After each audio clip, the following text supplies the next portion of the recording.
Hello, hello. This is feedback on your shot. I haven't even looked at it yet, but I read your note, and that's cool. Yeah, I think the notes I gave last week are like a little more like kind of advanced way of thinking about shots because a lot of times when you're first starting out animating, and I know you have experience at AM and stuff, but when you first start out, you're just thinking about like poses and spacing and how do I do things in Maya and all that stuff. But then like once you're kind of like, oh, I'm kind of good with posing, I kind of get it with the silhouettes and everything, then it starts to become about like rhythm and tempo and how do I make everything as clear as possible.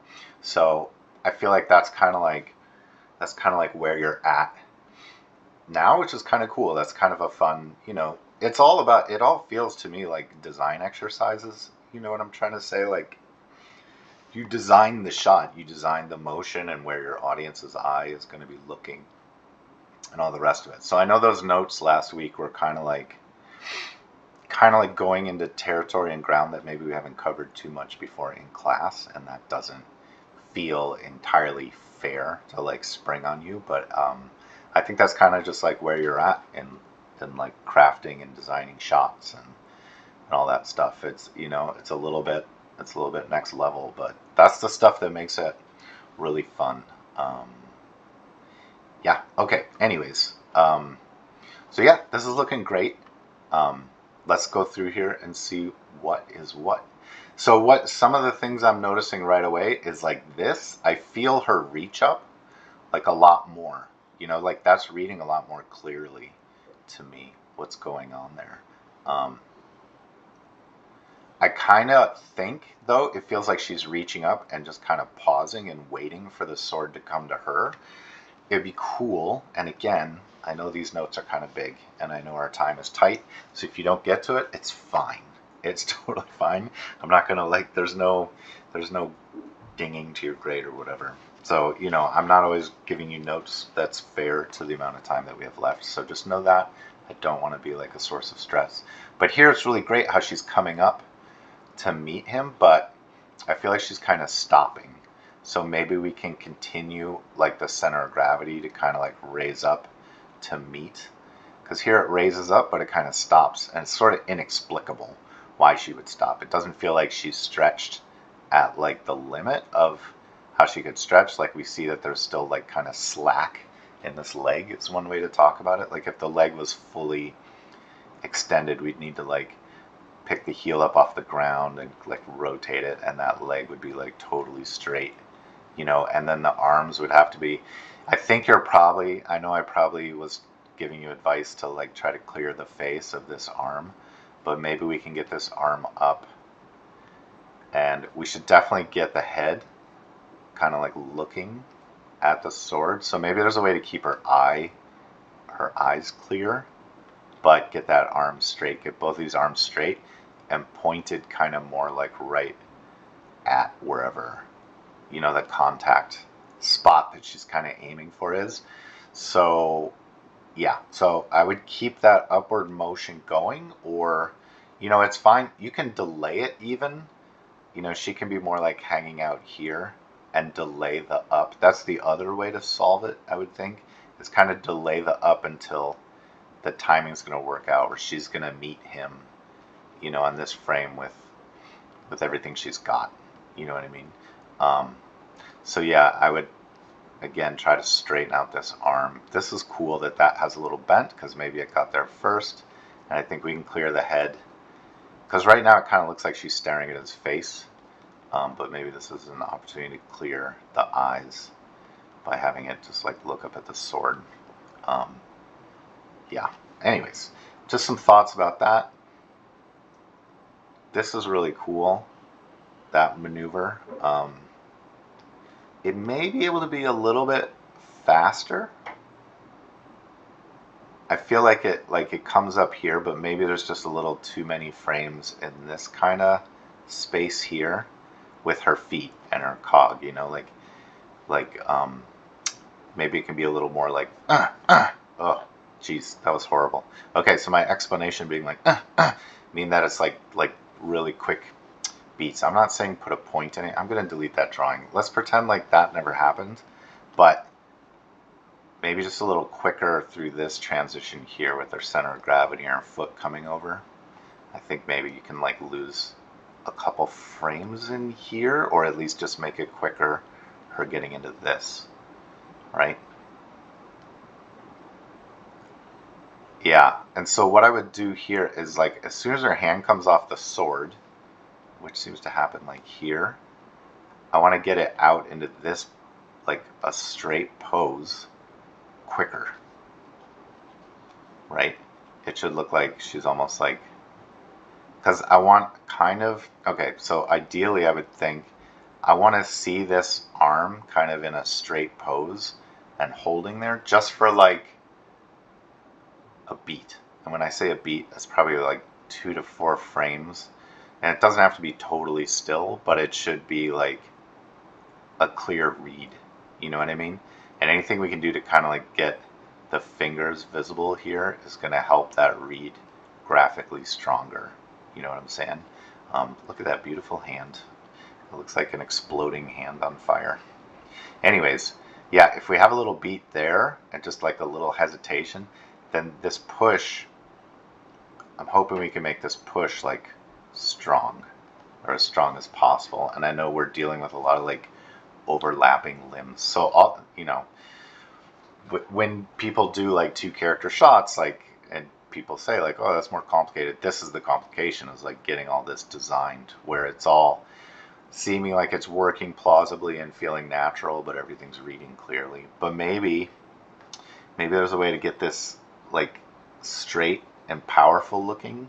You know what I mean? I feel like when she bends her elbow, it looks like it's not a position of strength as much as if her arm was like tense and straight and just like, screw you, I'm pushing.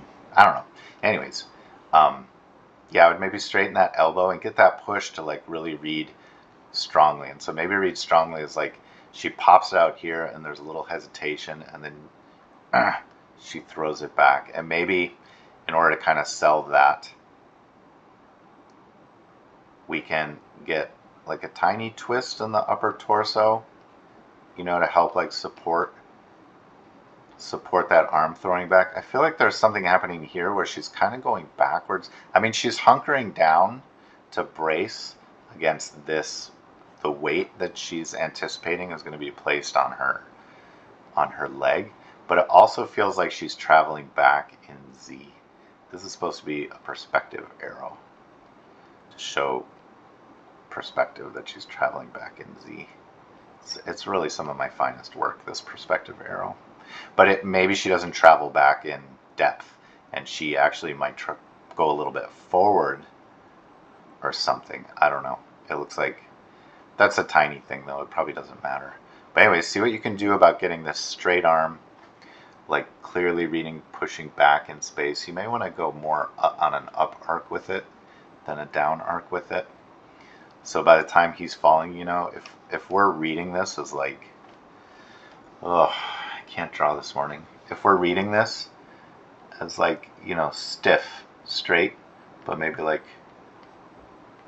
back in space, you know, that'll be able to still stay clear of most of the legs and stuff. And maybe even like you can keep it out even longer, like hesitate it out, you know. Like it's kind of like with animation, the before pose and the after pose matter a ton. And as long as you kind of like ease in, you almost don't even need those middle poses. You know what I'm trying to say? Like the brain will fill in whatever happened in between here. You'll get motion blur or whatever. That's supposed to be a question mark. I realize that none of this may make any sense. But anyways, that'll really help make that push feel like super strong. Right now I'm not really feeling that push back with the arm. So maybe like getting a little bit more of the upper torso, and you know, even maybe there's like a hint of rotation out of the center of gravity, but you know, to like rotate her center this way just a little bit, turn it just a little bit, so we're seeing a little bit more of the side. I don't know, just something to like punch up that push. this is cool here. I'm loving this. I think with some of the advice I would do here, because this is all kind of feels like it's kind of happening at once, I would speed up the rotation of the head and get her head like around and looking at him like faster or earlier, you know, and then the body kind of like follows along.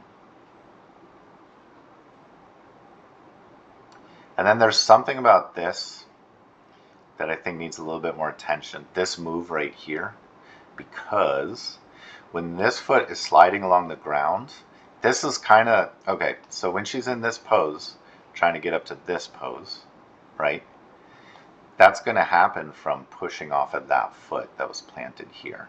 Wow, I did all right. I almost nailed it. Anyways, so this foot here, you know, like should probably stay a little more rooted as this part, as her center of gravity starts to move screen right. So that's got to be where the force is coming from, because when she needs to push her center of gravity this way, that's all going to be coming from this. So that needs to stay rooted just a little bit, at least till you get the momentum. So you might have to go almost like straight leg with this, like keep it where it was and get it, maybe not totally straight leg, but you know, try to like keep that foot in position longer, where it's like she's almost like pushing and jumping herself up. And that might actually affect your arc here on the center of gravity, because here also she's like, it rises as this foot is spinning around. So it's just, she feels a little weightless in this thing. So maybe the arc from down here, maybe it has to just go a little bit more like that, like up and down through this part. And then here is like it's going down and she's kind of catching her weight now that she has that foot over in position. So that this foot's going to move much quicker from A pose to B pose. It's going to be much faster in its transition. And then she needs to get herself weightless just for like, or more weightless for just like a little bit, you know, to like get that hop over into this. And then that down is like pretty good. You're gonna have to watch like the tip of the sword. So if this is where the sword punctures this poor guy, this poor fool that rolled up on her,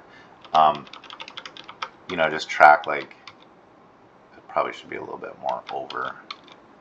Just track your arc on that, kind of keep it just focused on like its destination. Because right now it's kind of like arcing out and back in. And I think with something like this, you just kind of want to go whoop and stab him right in the gut. Poor guy. What did he ever do? And then, you know, I assume you're just working on this, the back half of this guy. It's no big deal. Yeah, and I won't give notes on the guy because I read your note about how you're still like working on the swing and stuff. But yeah, to like fix this, you can just get a little bit more hesitation here. Maybe, you know, like this is where his hands are. Maybe just drag the hands. And correct, right now he's kind of leading with the hands. You know what I mean? And then, you know, there's spacing issues on the center of gravity where it kind of freezes here. So, yeah, but I think you know all that stuff. You just haven't had time to get to it. But yeah, really cool stuff. Are you animating her pigtails by hand? My goodness. Yeah, but I think that's like mostly what I'm seeing. That's, you know, it's coming along. It's great. And yeah, sorry for the big notes. I know it's kind of like last minute and stuff, but I think that, you know, it's not necessarily about getting the piece done and perfect, but it's just about like learning about kind of like tempo and like the tempo and rhythm of a shot largely contributes to the appeal of the shot, you know. I forgot to show the bouncing acorn and stuff, but I don't know. Anyways, maybe I'll send that on email or whatever. But yeah, great stuff. All right, cool. Look forward to seeing you next week. Bye.